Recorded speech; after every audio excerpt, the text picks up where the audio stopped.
Hi, welcome to this video day. It's the 20th of February, we're on Sunday. It's our weekly Forex forecast. In this video, we're going to pick out some trades which we think offer good risk to reward trading opportunities for the up and coming week. Got a good few charts to look at. We'll go over to them in just a moment. Now, in terms, just before we do so, the week gone by was pretty dull. Volatility was low in FX markets. But if you look at a lot of pairs, it looks like they're consolidating, getting ready for big moves. In the week ahead also, keep an eye on Russia-Ukraine tensions, which aren't easing back at the moment. If they continue to escalate, that will mean higher FX volatility. And also keep your eye on stocks as well.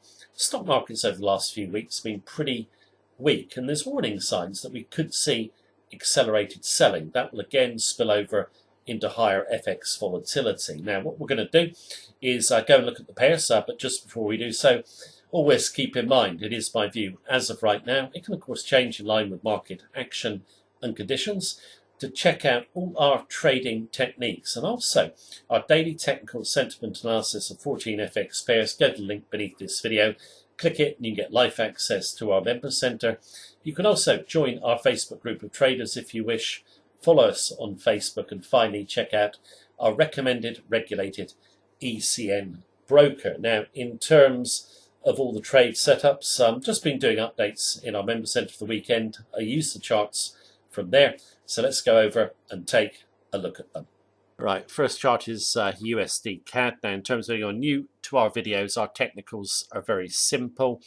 We can keep them simple because we've always got a bias from the sentiment of what we're going to do before drawing them, okay? So in terms of the bias here, we are bullish, and we're focusing just on the key big levels, okay? So technical is very simple. Now, in terms of talking about consolidation, sideways action, you got it in this pair, okay? We've just been traveling sideways for the last 3 weeks. Now, in terms of my view, the dollar is getting ready for a big move to the upside. And that's to do with the sentiment behind the charts. Now, the reason I think the USD is going higher is basically a lot of analysts saying, well, yeah, Bank of Canada are going to be really hawkish in terms of interest rates going forward, Fed a little bit more cautious. That's in the price. The USD is holding this big support level here. Okay, a lot of analysts are also saying that crude oil, firm oil prices should help the CAD. Well, they've been very firm over the last 3 weeks, but the USD isn't going down. And then finally, you've got the view that if Russia and Ukraine, there is a military confrontation, crude oil will just go sharply to the upside to $100, $120 a barrel or more, and that will support the CAD. No, it won't, because if there was confrontation between Ukraine and Russia, USD would go up as a safe haven currency.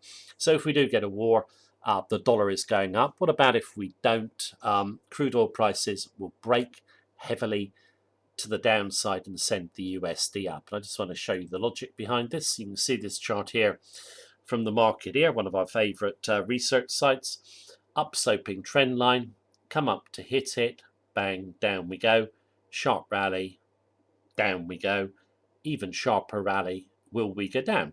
I think there's a high probability, and agree with this quote from them. It says, despite the most recent war headlines, oil refuses moving higher. Everybody is very bullish oil and sees it moving higher, but we have seen this movie before.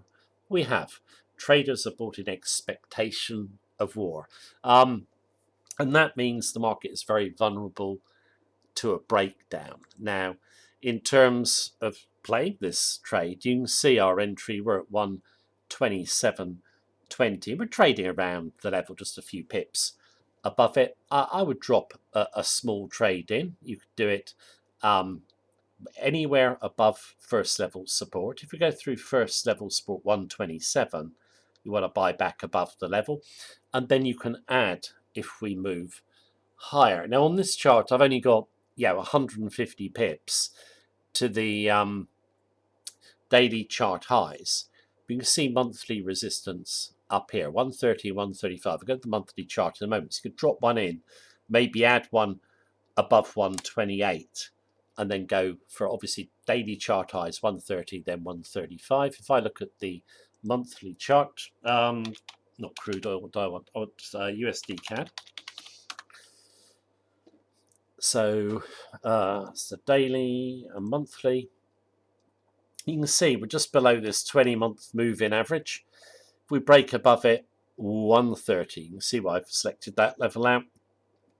Then possibly even 135. I certainly think 130 is on the cards, which is about 250 pips. Obviously, if we got to 135, it's much more. But the risk on this one is not too much. You can see our stop is at 126.60.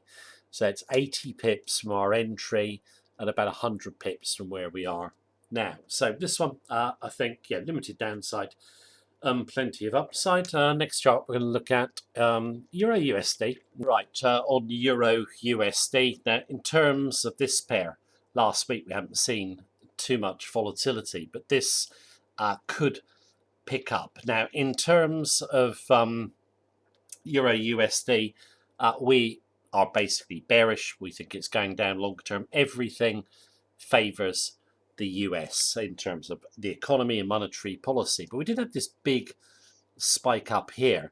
That was on the view the ECB would raise interest rates 4 times this year. We said at the time it was unlikely. We get a sell on this red. We did have one spike higher, down, and basically we're well below 114, which is the big level of resistance. Now, we think the euro's going down, obviously, but it could go down in a big way if these tensions between Russia and Ukraine continue to build. Okay, I just want to show you a couple of interesting charts. Everyone talks about what the West could do to Russia in terms of sanctions, but look what Russia could do to Eurozone. Eurozone's heavily exposed. Look at Euro area exports to Russia down here, but look at their imports up here. Okay, so trade favours Russia, but what do they export to Eurozone? I'm sure most people know. It's mostly oil and gas, or the majority of it's oil and gas. Eurozone has a huge problem with oil and gas supplies anyway. If Russia were to restrict their exports, it's a massive problem, particularly for Germany, which relies, I think, on Russia for about 60% of its gas. That would really send the euro lower. We think it's going down anyway, but if those tensions escalated in the military conflict, I think the euro would drop to 110 pretty quickly. My own view on the euro, it is a bit slow moving, but if you wanted to trade it, I'd put a small trade in. You can always add on a rally back to 114 or take a break of 113. I haven't drawn the level in, but we get through 113 and think straight to chart lows. Longer term, looking for 110, then 105. You can see the big 110 level here. Trend on the monthly chart is obviously down, and then longer term 105. I think it's worth looking at just simply in relation to Russia, Ukraine. Now, in terms of pair here, it's Euro JPY. Right, in terms of this pair, it's been much more volatile than the last two that we've looked at, and we're heavily bearish of the euro. Now, in terms of this chart, we had this big rally up on the ECB. When we couldn't get through 133, we just sold off the level of 132.60. We came down, and then we came up, and then we get stopped out. We got an okay profit out of it, but we wanted to sell again, and we got our opportunity on this exhaustion here. We like exhaustion, into round numbers or above them when they come back. Round numbers always important, and we've come down through the 131. Now, it's only about 100 pips profit like Euro USD, but I see big potential downside in this pair, and I'm actually going to extend my downside targets to 127.50, which is there. I'm take out 129, then monthly support at 125. So potentially 500 more pips on the downside. Why be bullish of the yen? Well, the yen is a safe haven like the dollar, so it rise in relation to geopolitical concerns, but also speculators hold big short positions in the yen generally, and they've got a big one in Euro JPY. So I see this continuing to the downside. You could sell off the 131 level on weakness, Or I think if this tail gives way, which is just above a round number, you could go through there and then see if she runs. So decent risk to reward in my view. Now, in terms of the next currency I would look at, which has been my favourite for a few weeks actually, is a euro correlated currency, a more minor pair. It's USD CZK. US dollar against the Czech krona. Now, in terms of anyone new watching our videos, our view is that if you're looking at the euro and you expect a big move down or a big move up, the proxies or correlated currencies will often move quicker. So they offer really attractive risk to reward trades. I really like the Eastern European currencies short against the USD due to their proximity to Ukraine and Russia, and also the amount of trade they do in the area. Now, in terms of our last forecast, we got long in USDK on the blue candle I'm highlighting. We'd come up really nice. And I thought, yeah, last Friday when I was doing the forecast, we would run above 21.80. I thought that was exhaustion, that tail. But it wasn't. We put our stop tight behind the level, get taken out, and then we come back on this blue, come back in long on this blue here. And we finish, kind of quiet on Friday. We've got a small trade in, but we want to add, and we will add above Thursday's high and the 20-day moving average, the green line, then see if she runs. Now, if you wanted to come in, I think on a breakout higher, it's a good risk to reward. Present, we've got our stop behind second level support. But if we break and clear that mid-Bollinger Band, 20-day moving average, stop will be behind first level support for 22.40. But if risk off really gathered pace, it would be 22.80, where I'm highlighting the chart highs in the middle of the chart. So really like the look of this pair. Also, the other Eastern Europeans, USD PLN, come in long. Off the high, I think if we get through the high, and this 20-day moving average, the green line, up to chart highs, then monthly resistance. If you came in on a breakout, stop could be moved behind first level support. Presently, we've got it behind second. You can always buy a dip if you want, take strength off first level support. Last Eastern European, Hungarian florin, we come through the 20-day moving average.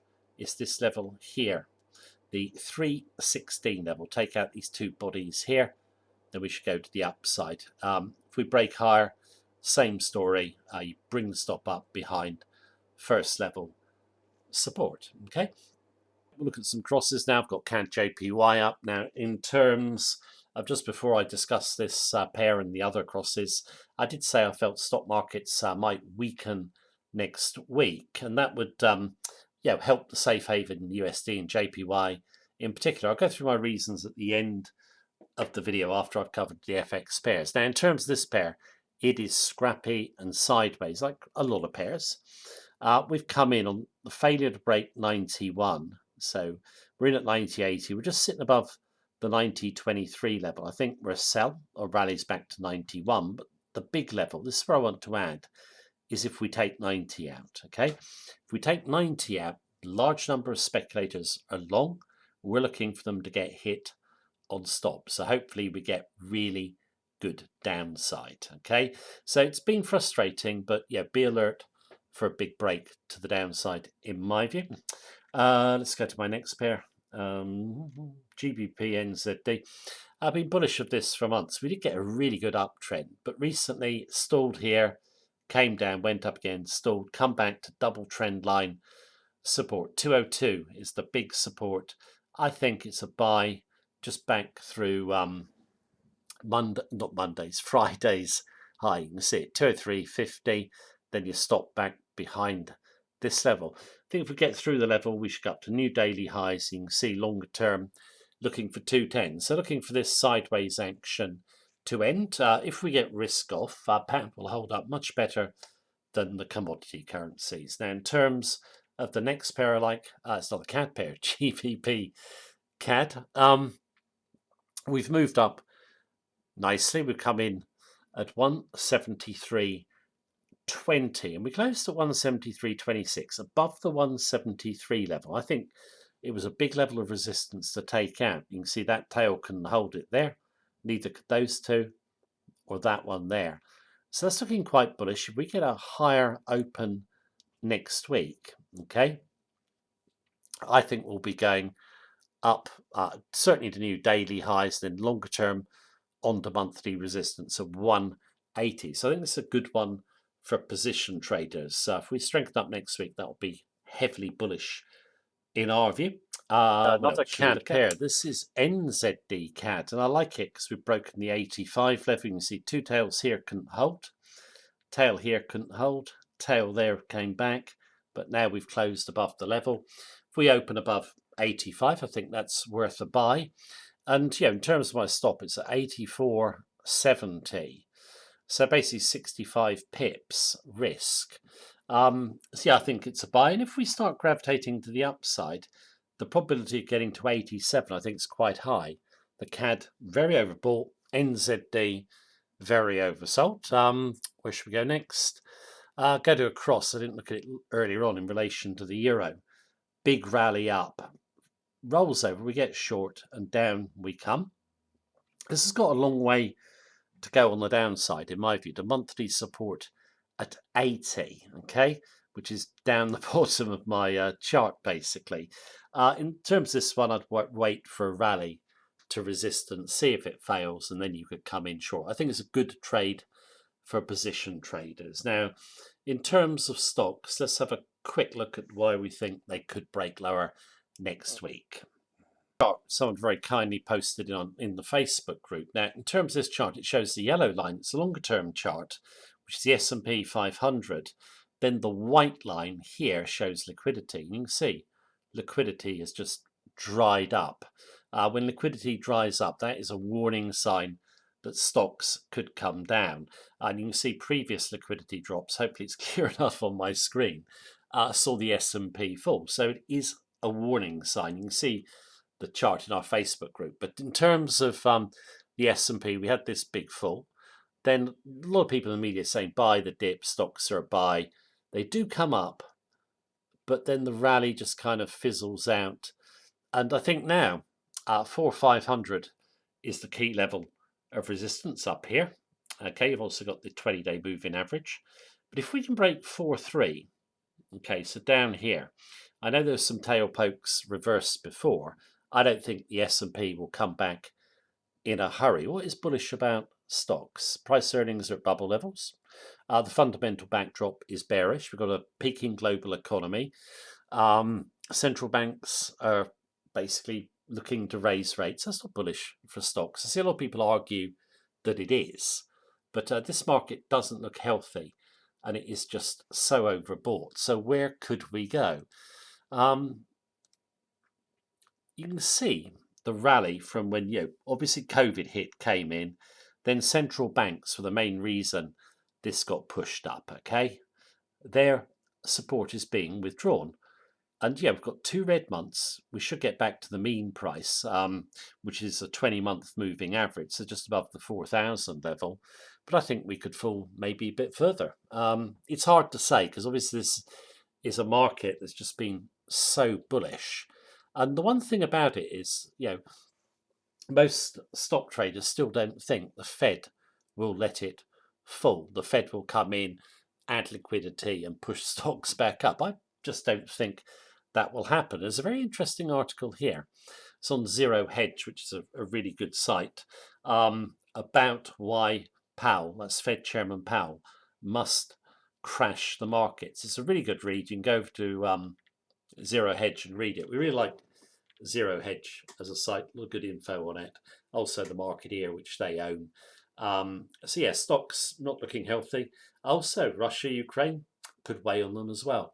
So if the stock market really starts tanking next week, that will do our views and our positions a favour. Like I said, dull week last week. Hopefully this week is more exciting. Right, that is the video for today. Thanks for watching it. Take care. Have a good day.